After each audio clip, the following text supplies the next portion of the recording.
Hello and welcome to the Ipsos Politic Talk podcast with me, Holly.day. Now, immigration has been a big part of the political agenda since the Brexit referendum in 2016, and also a growing issue in this current parliament with the Prime Minister's pledge to stop the boats and also pass his Rwanda bill. So with me to unpick public opinion on these issues and what role it might play in an upcoming general election this year are keiran.pedley, Director of Politics here at Ipsos, and Sunder Katwala, Director of British Future. Hi, thanks for joining me both. Hey Ollie. Good to see you. So before we dive into the topic at hand, I think it's probably important for us to have a little look at where we are politically. Context is obviously key in all of this. Keiran, what is the current public mood telling us at the moment? So I think it's no surprise to anybody that obviously the Conservatives are in a bit of a state politically in the national opinion polls. So in February, Ipsos had a record-breaking low of 20 with the Tories on 20 points. So that's the lowest we've ever had the Conservatives going back to 1978. And our most recent Ipsos political pulse that's coming out sort of as we're recording has 58% of the public unfavourable towards the Conservative Party, which is the highest this Parliament. So we came back in the new year waiting to see if there were going to be any signs of a narrowing in the polls.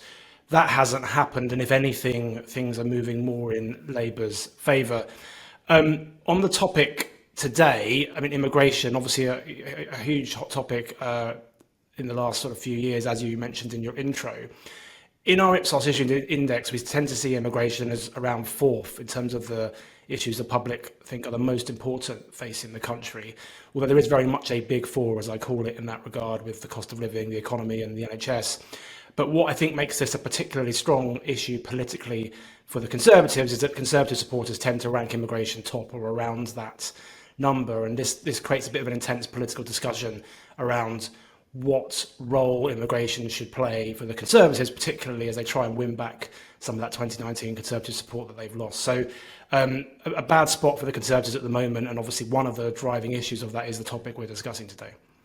And the government don't seem to have a particularly good record at the moment on their handling of immigration, Sunder. I mean, we've been working in partnership on a big piece of work, our immigration attitudes tracker that's been running since 2015, tracking public opinion over time, and the numbers aren't looking particularly good for the Conservatives, are they, moving into a general election year, particularly on the level of trust in getting to grips with these issues?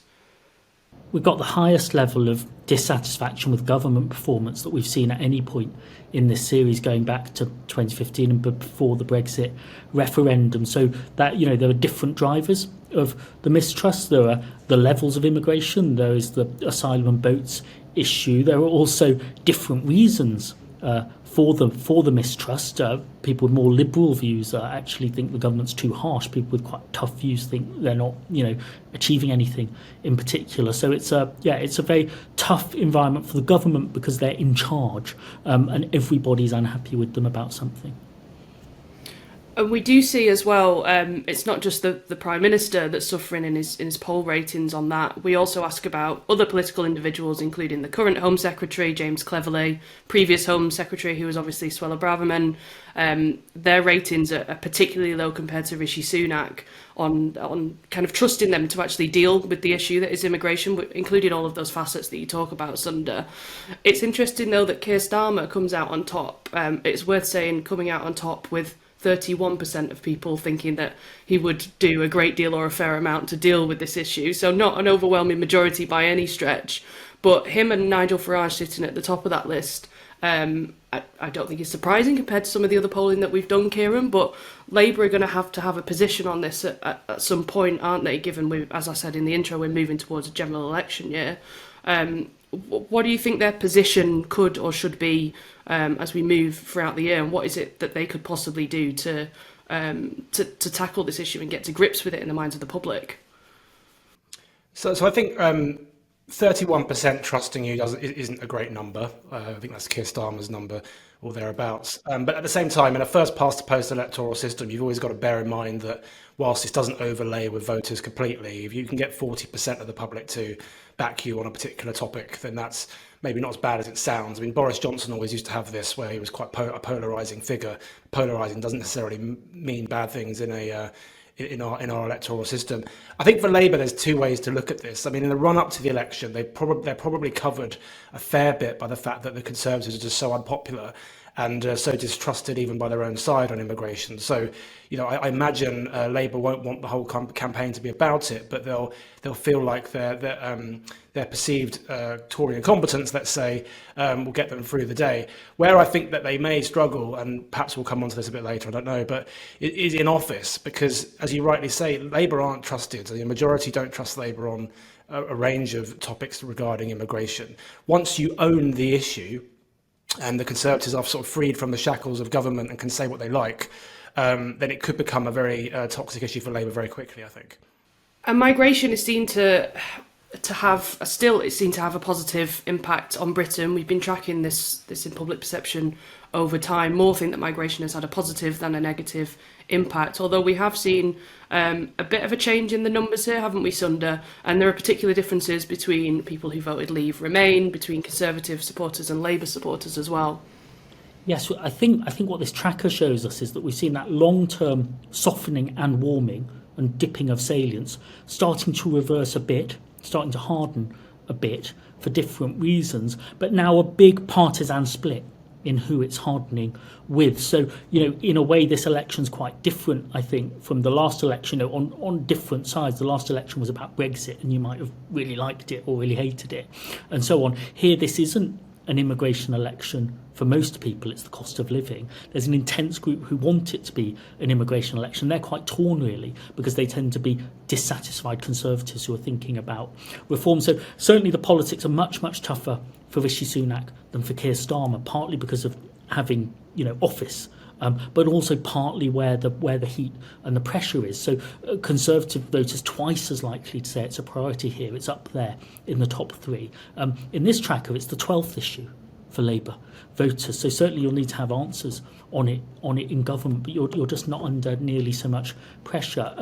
Most people do trust somebody on immigration. All the parties are underwater, but you've got a quarter of people who like the Reform Party. You've also got a quarter of people who like the Liberal Democrats or the Green Party, and the Labour Party, there with about a third, which means that most of Starmer's voters more trust than not trust. But he's got some challenges with his Liberal voters, who are wondering if he's conceding too much. He's definitely got challenges with the sceptical fringe of the Labour vote, who are more in the middle of the electorate than on the right of the electorate, whereas Sunak is just under much more pressure because on two issues, lower numbers stopping votes, the people who want to know about immigration, just don't think the government has done it. And I think just to cut in there briefly as well, that there is a bit of a sense of Sunak not being able to win, really. So we'll have updated migration figures when we get them, of course, later this year.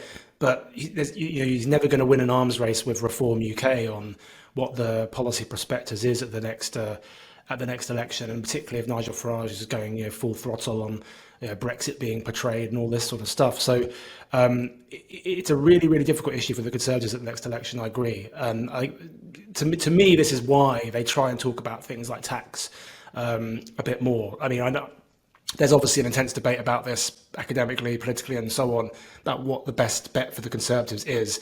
But, given the record that they've had and how angsty and dissatisfied their own supporters are, it's a tricky issue at the moment for them, I think.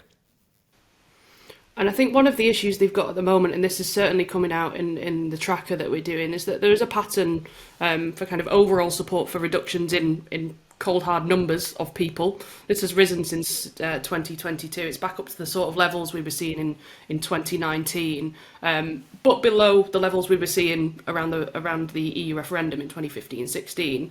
I think there is an interesting debate here between kind of that desire for reductions, but also the desire for control, kind of regardless of the impact on the numbers, isn't there, Sunder? Yes, and the interesting context here is, the Conservatives could say, outside of the asylum issue, they did deliver control and they delivered selections. We had this enormous change of the system to end free movement and have a point system, but they didn't deliver reductions. But that maybe is being overshadowed then by the fact that the thing that people are watching and caring about now, perhaps asylum, looks like no control at all. We've had more policy change at the end of free movement, big changes to the asylum system. We've had record rises in immigration, and now the government is saying they're giving us record cuts in immigration in the same parliament. So this roller coaster ride of policy. Yet the irony for the government is when the specific choices they make, even though they don't add up to reductions, fit the choices the public would make in this polling when we ask them about specific flows, but they also add up to a much bigger number, perhaps, than Conservative voters in particular would like to see. That's kind of played out when we asked people about skills shortages. We saw a couple of years ago, following the pandemic, and for multiple reasons, that there were shortages in key sectors, and there were discussions within government and about policy as to whether some of those shortages should be addressed directly with specific visas and specific schemes. Actually, when we asked the public if they'd rather attract people to specific highly skilled jobs or to address shortages at all levels, addressing shortages at all levels wins that argument by 2-1, by quite a significant amount. A majority would prefer to address all skills shortages, regardless of the level. And as you said, Sunder, when we then ask about specific job roles, I mean, we see consistently in our polling that professions such as nursing, as doctors, as care home workers, even following the pandemic, there is support not just to maintain the level of numbers in those sectors, but to actually increase them. I think in our tracker, the only particular professions where people were more likely to say they would prefer a reduction are bankers, which has been kind of languishing at the bottom of that tracker for quite some time, and interestingly students as well, in this particular tracker. And students is an interesting one, isn't it, because the extent to which they are or are not counted in numbers is debatable through different definitions, and the government has some specific policies targeted at them at the moment, don't they, in terms of international students. But then I think people are thinking about the impact that's going to have on local economies with university cities and kind of the money that some of those students bring in. Keiran, when we're looking at particular professions, what are your thoughts on the extent to which when the public are telling us that they'd like increases in some of these areas and reductions in some of these areas? How do you square that circle when that debate for kind of reductions versus control is still out there? Well, I mean, some would argue you can't really square it, and this is part, or at least in the short term, and this is part of where public opinion can be led as well as followed. So. What we've got is instinctively, I think, the strength of feeling might change, a specific number might change, but you're always going to get a sizable, either minority or in some cases a majority of people wanting numbers to be reduced. Maybe not a sizable majority, but you're always going to get large numbers of people wanting immigration reduced or thinking it's too high. But then you've got to square that, as you say, with the needs of certain skills and certain professions. And I suppose what you'd ideally have is a prime minister that stands up and says, right, these are the trade-offs, this is what our plan is, this is what we're going to do in the future. I think that you're right to bring up students, because that to me feels like if we get our crystal ball out for the next parliament, that's going to be quite a significant issue, because when you tie it into the financial struggles that universities have at the moment, and the fact that I think ideally they'd like to raise domestic tuition fees, and you counterbalance that with obviously the number of international students that are being brought in to various places. There feels like there's going to be an issue that comes to a head in the next parliament, which isn't just strictly about immigration. It's about sort of higher education funding as well. But you can well imagine that a Starmer Reeves administration having to raise tuition fees or something, or having to come up with some kind of new funding settlement being a pretty hot topic at the next election. But I think what it comes down to is are politicians brave enough to sort of take on public opinion in some areas. That's not to say that immigration doesn't need to be reduced. I'm not stating an opinion on that, but where you've got these trade-offs that are seemingly completely intractable, then that's where political leadership comes in, I think. I think the overall pattern of the findings is that with support for reductions going up, control is still trumping reduce. We've got just over half now, 52% saying reduce the overall numbers. If we look at the 35% who say reduce it a lot, I think then we're looking at potentially the sincere reducers, and the others are selectors, really. But even the sincere reducers are selective in what they reduce. And so it is 35 for reducing students. Most people wouldn't reduce students. The post-study graduate visa would certainly have to go if you wanted to cut the numbers, yet we find that supported as well. We get down to the things that are really driving the big numbers, which are the NHS and social care visas, and we're down to a very, very narrow group, 15% that are reducing there. So I think the politicians could lead, but actually they should try and help the public take some ownership really of what they want to choose. I think the reason for the gap really is that people think that the flows they like aren't that big because they like them, and they worry enormously about the flows that they don't like, such as uncontrolled asylum would be a flow they don't like, and so it doesn't occur to the public that in choosing to keep NHS care workers, students, post-study visas, they've just decided not to reduce. That isn't something I think they currently know. And I think symbols are important with this as well. I have a theory that one of the big reasons that stopping the boats has become such an emotive issue for certain groups of voters is because it's very visual. It's not quite the same as videos of people jumping on the back of lorries and things. It's people sailing across an ocean, and the image is very sort of evocative. And I think if you were Labour trying to achieve, there's obviously a lot of things you'll try and achieve in your first term, assuming they get there. We shouldn't always assume that as much as the poll lead suggests it. One of the things you'd want to try and do is stop the boats, because frankly, if Labour was able to significantly reduce channel crossings and come up with a deal with France, let's say, that made that much less visible and reduce the numbers significantly, that would be a real problem for the Conservatives in opposition, I think, because then you really would have the competence argument.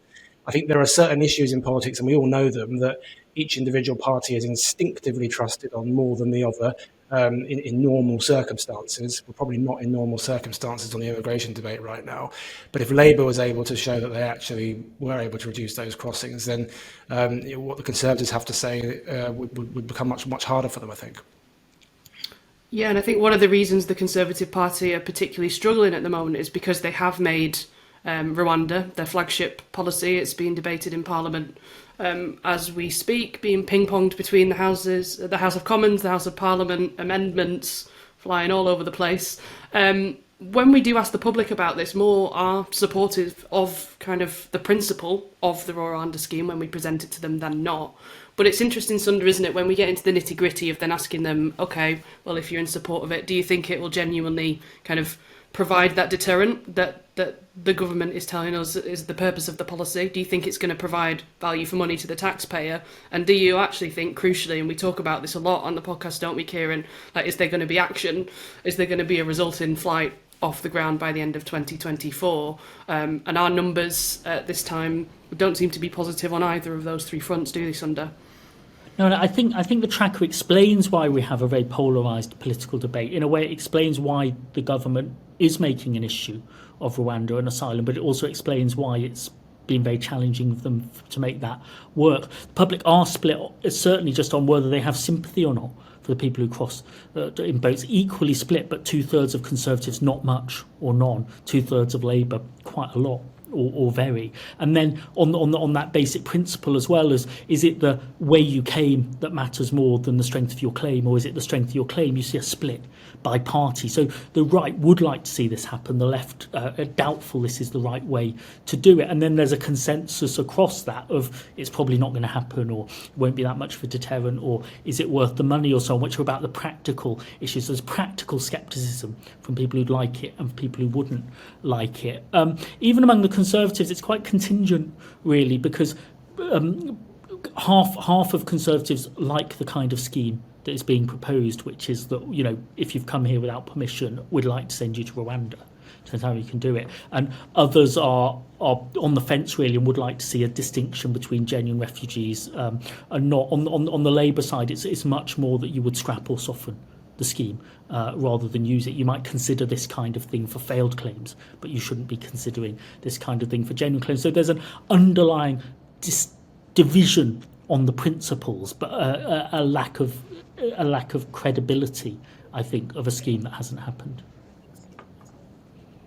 What we should probably bear in mind as well, though, again, trying to think forward to the next Parliament, always difficult, is if Labour does scrap this, which is, I think they are committed to doing so, it'd be interesting to see what other European countries do, what their solutions are, and what happens with numbers and the sense of control for Labour. Because, again, this policy or a variation of it may not go away just because Labour get in and scrap this particular one. It may be that some variation of it is Conservatives commit to long term. There's a big unknown there. I think if you could get a deal where you were taking broadly similar numbers through managed and legal routes that are coming through irregular routes, actually for Labour the pressure would be right off, even if Conservatives would think that they wanted to do more than that. If you had such a scheme, but you then had similar numbers arriving outside the scheme as within it, I think you'd then have a lot of heat on politics. So I think delivery will matter a lot to the level of heat and pressure on this issue. Final thoughts on this then, as we move towards a general election at some point in the next 6 to 8 months or before that. All we know is May the 2nd has definitively been ruled out, so that gives us a bit more time anyway, doesn't it, Keiran? How much of an important part in kind of the campaign and in the election do we think that immigration is going to be? Given at the start we mentioned where it sits in our issues index, but there are particular differences dependent on which party you support. How big a deal is immigration going to be moving towards the election? Obviously, I think it obviously depends a lot on what the Conservatives want to base their campaign on. I suspect it will be a significant part of it. I'm not going to rank it in order of which particular issue, because I think Labour's campaign will be about 14 years of the Conservatives' time for change, these sorts of things, and they'll probably want to talk about, if they've got any sense, the cost of living and public services and things like that, where they're naturally seen as stronger on by the public. But if you've got reform, you've got Nigel Farage involved in some capacity, then there's only so far away this issue is going to be. And we have to wait to see what happens in the summer with channel crossings specifically as well, don't we? Because if we do have a summer of a large number of crossings, then it's only going to be a significant story across that. And obviously the Conservatives will want to be able to say, and I've lost track of where we are with flights and things, but they'll want to be able to say that if flights have taken off, we've got a plan and it's working and that sort of thing. So I do think it will be a significant factor. I just think that in terms of being a decisive factor, that's probably a different question, because I think trust in the Conservatives is so low on this issue at the moment. I think it's going to be a very difficult dividing line for them to have with Labour, even if, as I've said, I think a Labour government may struggle with this issue too. I think if this is a time for a change election, it will be because there's a change of government from the voters that prioritised other issues, the economy, the NHS, along with the voters that didn't like the current government because it was too harsh. They will be the voters that deliver a change of government. The worst scenario for the Conservatives is that people who don't care as much about the issue of changing the government for other reasons, and the people who do care about it are really divided between the Conservatives and Reform. At that point, the people for whom it is an immigration election could really affect the scale of a defeat of a governing party if they've lost on the economy, swing voters to Labour, and they sort of lose a massive chunk of voters to Reform as well. Then it could really damage their prospects of having a close defeat versus facing a defeat on the scale of 1997. Which I think, just very briefly to interject, sorry, Holly, paradoxically is almost like the opposite of what 2019 was, where the Leave vote, if you want to call it that, pretty much united behind the Conservatives, whereas the Remain vote was kind of all this, those wanting another referendum was sort of disparately spread across several different progressive parties of different ilks across Britain. So maybe we've got the reverse coming this time. As always, we'll have to wait and see. And that's all we've got time for today. So thanks very much, Sunder and Keiran, for joining me. Please do like, share and subscribe wherever you get your podcasts from. And we'll be back to look ahead to the local elections and what sort of impact they might be having in the coming weeks and months.